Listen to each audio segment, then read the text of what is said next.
We're back. And excuse me, this was back in OBS when I recorded this, and I had Smuggle in the background, so you're gonna hear her VTuber voice for a little bit in the video in the beginning of this episode. Not even gonna lie, but we're back with more Koopa, more Mark, more levels, more caps, more laps, more raps, more daps. I don't even know what video this was, but you know, I tend to watch a lot of funny little VTubers, so tis what it is. I hope you guys enjoy this episode.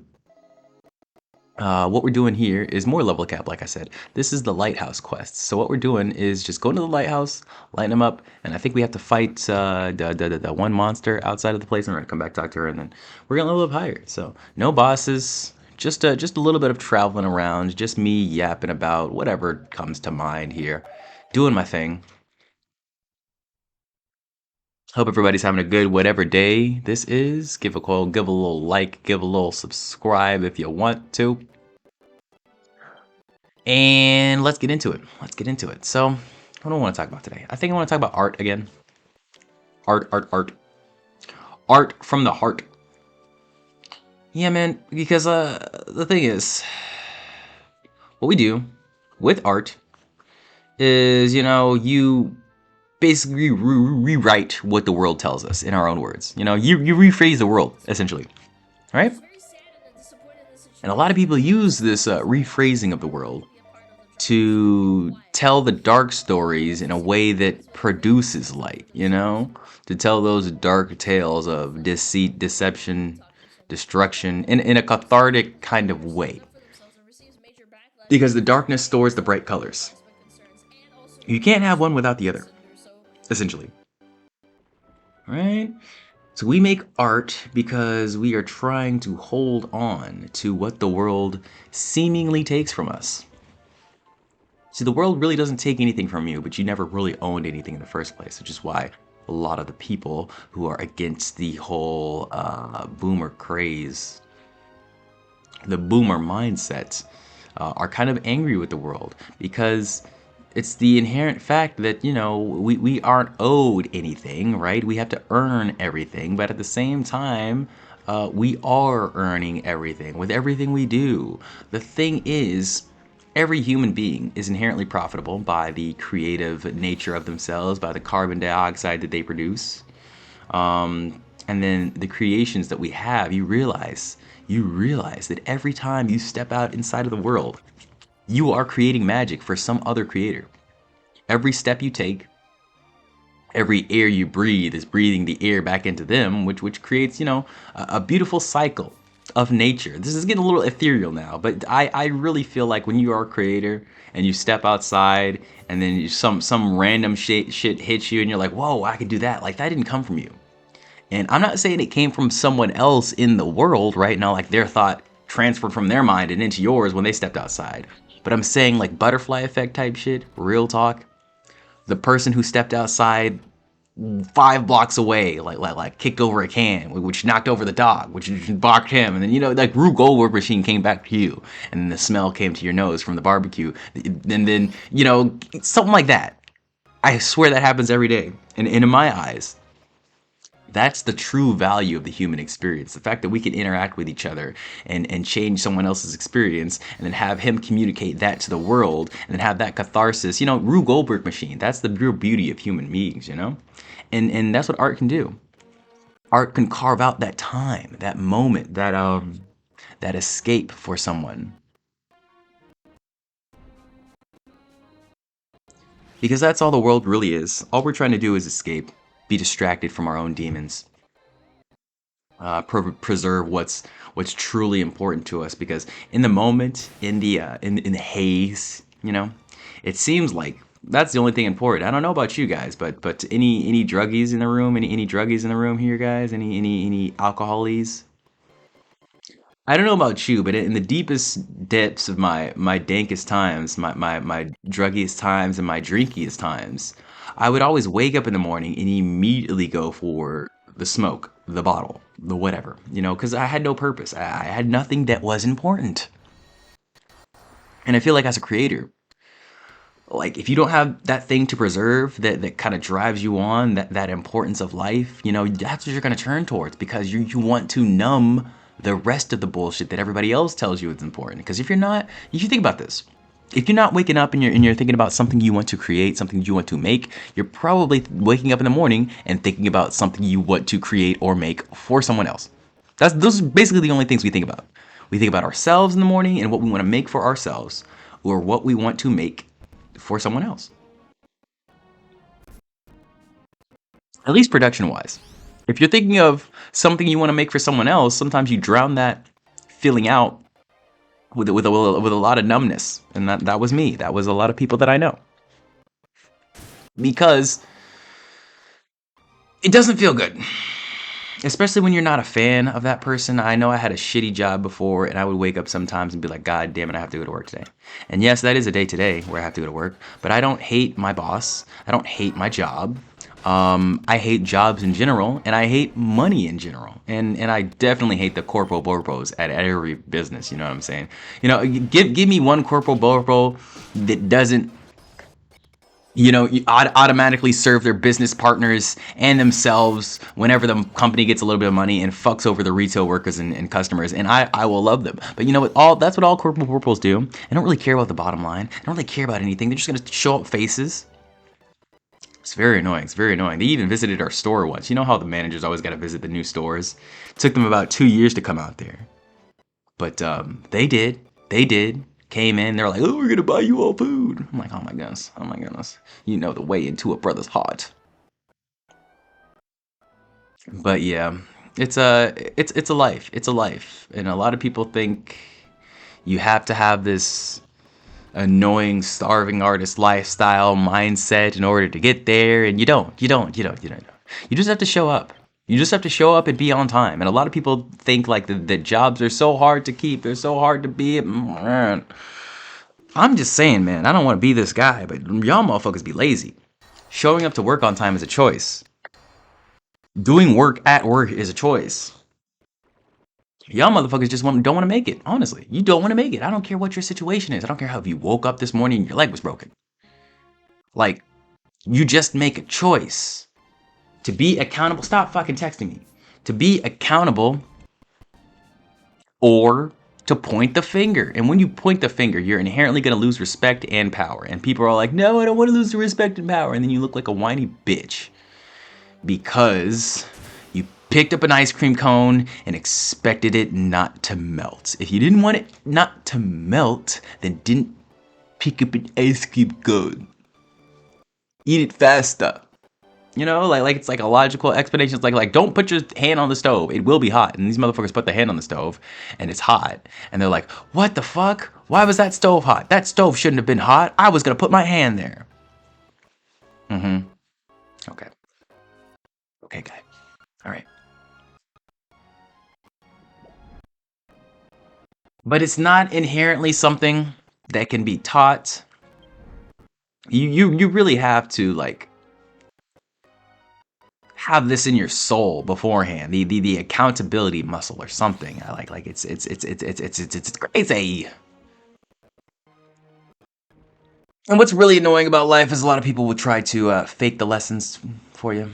A lot of times, motherfuckers are so skeptical that they think someone who has learned the lesson is faking the lesson, because we're just living in such a, 2025, year of the truth. People are like, I don't know what's true.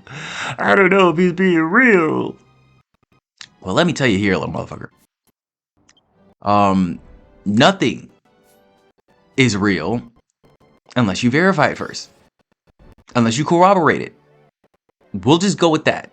Because I feel like there ain't no way for a 2025 motherfucker to trust something modern without giving it its due diligence. Especially just nowadays, there's just so much deception now.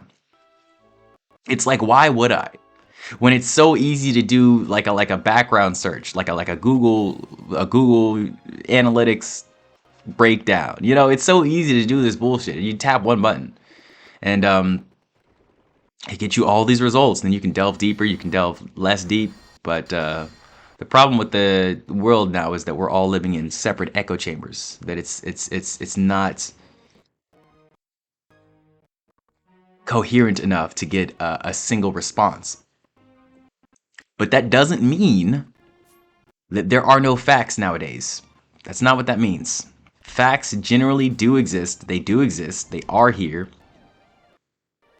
We just have to find them without the bias. And it's a little difficult. It's a little hard, especially when a lot of the facts are baked in art. And we make art because it helps us time travel. So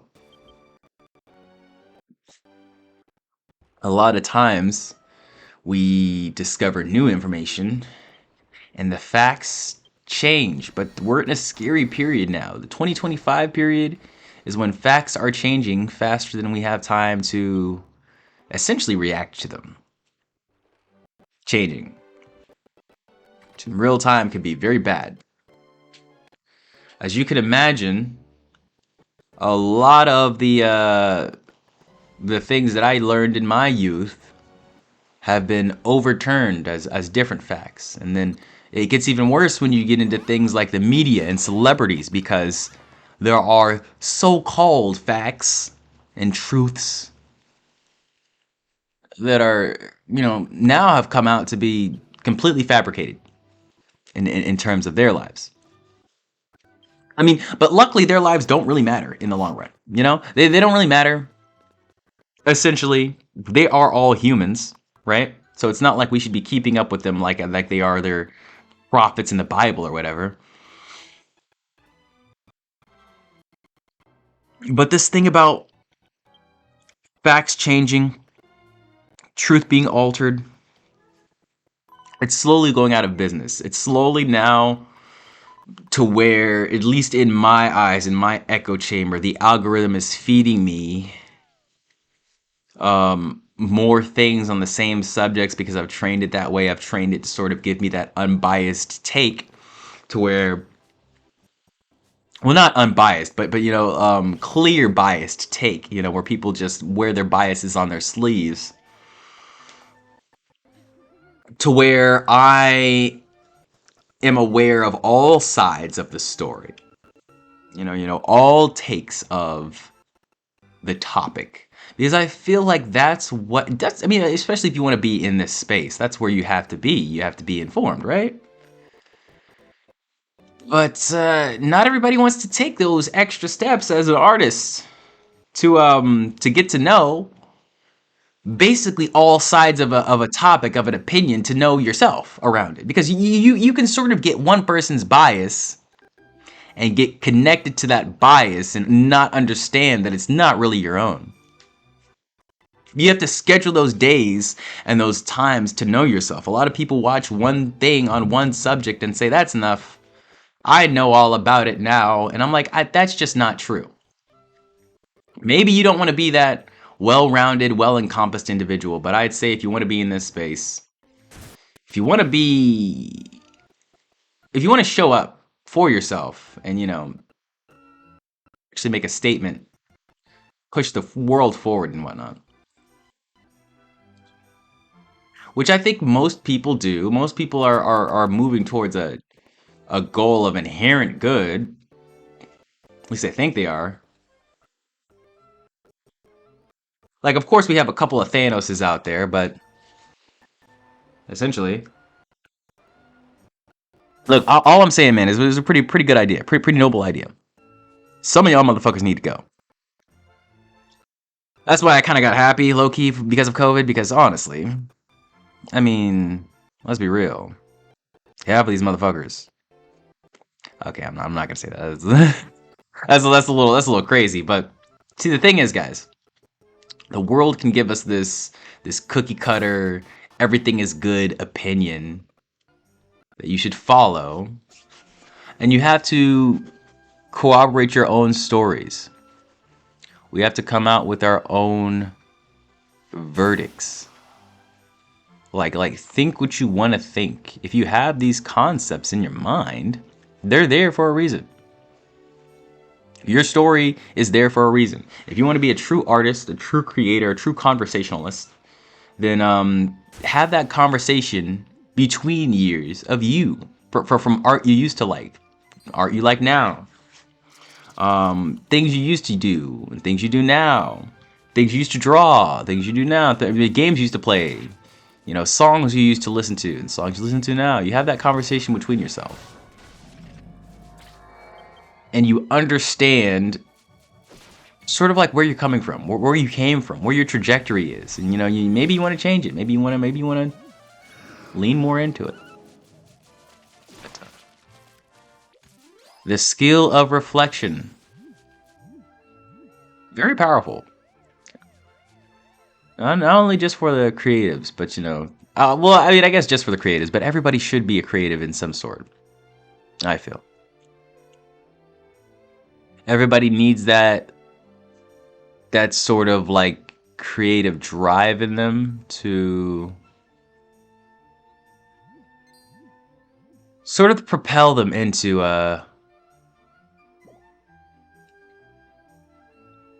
like a brighter light, propel them into the life that they want for themselves. Because no one's going to take you there. You're going to have to do it yourself. You're going to have to. As much as I would love some amazing big booty anime titty girl to sweep me off my feet, we have to do this 110% selflessly, selfishly, and just understand that no one's coming to save you. No one's coming to rub your back and bake you cookies. And that's okay. We should want to rub our own back and bake our own cookies. I guess. I don't know. I wish somebody's rubbing my back and making my cookies. Oh, goddamn. But apparently no guy deserves it because we're all trash, right? Oh, God. I'm not going to get into that. I could get into the gender war, but I really don't want to. I'd really rather not. I'd really rather not. Just like I'd rather this game not lag, man. Ugh, I'm so tired of this. But it is what it is, I suppose. No problem, little troglodyte. We'll make it through, We'll make it through no matter what. It's just the journey of how we get there that is so damn taxing. So damn taxing.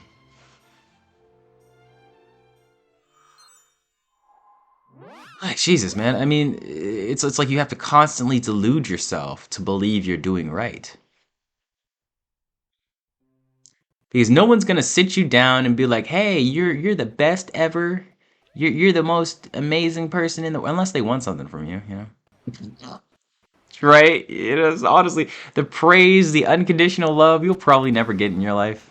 It doesn't matter how good you are. It doesn't matter how amazing you are. It doesn't matter how selfless or nice or kind or modest you are. People see the proficiency, they see the efficiency, they see the competency, and they see it immediately as a threat. They're like, this guy wants to destroy me because he is better than me. And everyone better than me is looking for my downfall. Me, on the other hand, I do not give a fuck. I'm just trying to live. Honestly, I'm just trying to live. Like, I really think about it, and I'm like, man, if everybody was dead, and nobody expected anything from me, and I didn't need to do anything or make any money, I would probably wake up, smoke weed, and play Dragon Quest. And goon. I would goon too. I would goon pretty hard. Till my dick falls off. But, yeah, you gotta just realize, you gotta build that life for yourself, man. Realize what the fuck, like, what do I really want? And hopefully, you find the answer, and you can slowly build it down to nothing. Because once you want nothing, everything's gonna come. Everything's gonna come. And I think I finally realized that a stable income is really all I need. I am perfectly happy now. Yeah, but when you realize that, you're like, damn, bro, I'm really running out of money. I can't pay rent this month. That's kind of crazy, right? But it is what it is. It's honestly the reality of the situation, and we have to be honest with ourselves about the trajectory of our life. And luckily, I do have a safety net, but that's beside the point. You just have to be honest with yourself. The trajectory, like where am I going now? Where do I want to go? Because I'm late 20s now, and if I don't decide this now, I'm fucked. With the way the world's going, like you need a plan. You need a 5-10 year plan, because this shit is crazy. And just the trends that I'm seeing now, it's like we're gonna need so much money in the future to live, to survive, especially in a metropolitan area like Florida where you need a car. I'm pissed off at those damn areas.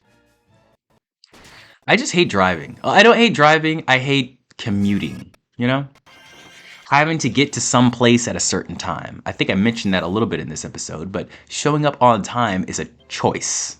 And I feel like almost every job I've been to, and this is pissing me off now, I'm gritting my teeth now. It's always in the fucking orientation. It's always in the fucking syllabus. Whatever. Show up on time. Every time. Be there. Be ready. You know, before your time, clock in. Whatever. And you know what happens every fucking time? I'm late.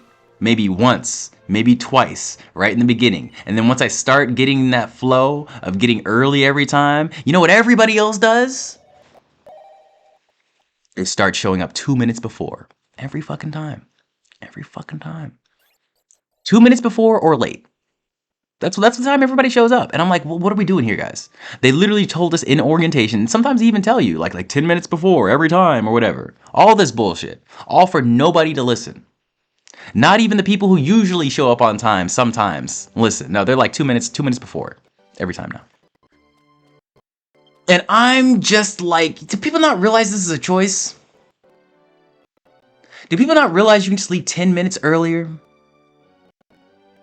And I know you motherfuckers aren't sitting in the car. You motherfuckers are parking, immediately jumping out, and running towards the door. It's ridiculous. It's like, it's like time has inherently made everyone their bitch. And I'm like, guys, you know it's possible to wake up more than an hour before your shift. It's possible to, like we work at a damn dispensary, so just use some sleep aid, get to bed, wake up at a reasonable time. But I feel like I hacked the sleep cheat code. Honestly, I usually go to bed like 9 or 10 now. Last night I went to bed at like 11, which was a little weird. But around that time, and then I wake up at 6. Usually when I go to bed at like 8 or 9, though, I wake up at 3 a.m. because I still love the nights. I'm still a night person. You know, I've just hacked it so that I can wake up when it's still dark outside, and I like have flow, and I like have rhythm, and I like have a drive to get shit done, actually. Which is nice. It's very nice. But not everybody has figured out this hack, the secret hack of waking up in the morning. I feel like gamers especially need this because, guys, gaming late into the night, it's fun, right? It's fun for a little bit. But when you play a Japanese game and nobody is up when you are up at night, unless you stay up ridiculously late, yeah, you want to change some things. So yeah, I decided, fuck it, especially on the weekends, man. I'm waking up at 3 a.m. I'm waking up at 3 a.m. so I can get a damn match. I used to do this a lot when I was playing the Coliseum. And the Coliseum, Astolia Defense Force, and Dark Deity's Palace were the 3 things I would wake up fucking 3 a.m. to get a match on. It was hilarious. Because I'm such a loner, and I like the auto matchmaking. I mean, of course, I could go on the Discord and find some people to play with. But see, the thing is, with Discord and English players, is that they're all weird. I mean, listen to me. No, I'm joking. The thing with me is just that I don't feel like playing when they feel like playing. It's the time zones are just weird. So, and honestly, I have a communication problem. Like I said, your digital footprint is your most valuable thing in this life. So I always take it very, very seriously. And I'm like, I want to say the right thing to these people. These Discord messages will probably never leave. Actually, we were just talking about this on We were just talking about this on there. Actually, the new Discord CEO is kind of money hungry. So if they become too money hungry, they might actually pay you to keep your messages and shit. So they might leave. But you see what I mean, though. The digital footprint is very valuable. And I feel like I can't just willy-nilly shove that shit around the place. So I watch what I say to people on the internet. I also feel like, you know, a lot of people don't realize that that's another person on the other side of the screen, and that freaks me out a little bit. I know Dragon Quest fans are generally chill people. We're generally cool, and I've talked to the guys online a lot. I talked to a little bit of the Clarity team as well, who made the translation tools, and they're all good people. I just feel like a lot of relationships that you make online, you have to not walk on eggshells, but just be wary. Because we all have a lot of power as humans inherently, and the internet gives us a lot more power than we care to realize. Anyone with the will and the way to destroy you will do it. They'll do it. 110%. 110%. And I just know this from playing other MMOs. I started with RuneScape, we did a little MapleStory, and I'm wary of who I play these MMOs with, essentially. I'm wary. And I feel like that's not a bad trait to have, especially since I'm doing the solo quest. I really don't need to play with anyone else, but yeah, even when I was in the guild, I was like, I just don't really care. I joined both well, not both. There's multiple guilds, English guilds. I think there's about 4 now. But I joined both the main English server, the worldwide server, and I joined the Moon team. Because I like the Moon team. They're very quiet. They're very chill. You know, if I have a question that I generally don't want a huge ass answer to, I'll go post it there. If I want to talk and I don't want too many people yelling at me, I'll go talk there. But luckily, there are, you know, like different options for Dragon Quest English communities. You can kind of go your own way, if you will.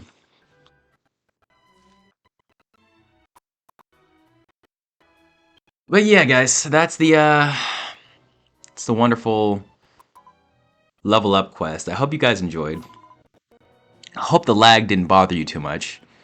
It kind of bothered me, I'm not even gonna lie. While I was watching it, it kind of bothered me, so this is probably just gonna be here for archival purposes. I don't feel like I'll be coming back to this video too much. To BH. I think this is one of the last Bandicam videos as well, so. Bandicam videos. OBS videos with the lag. It's one of the last OBS videos with the damn lag, okay? So, once again, I really do appreciate you. You have a great day today, whatever the fuck day I upload this on. Next time we're doing more level caps, we gonna cap it off, baby. Oh my god, that was kind of violent. Oh jeez. And yeah, subscribe and like, and I'll catch you guys. On the flip side. On the flip side.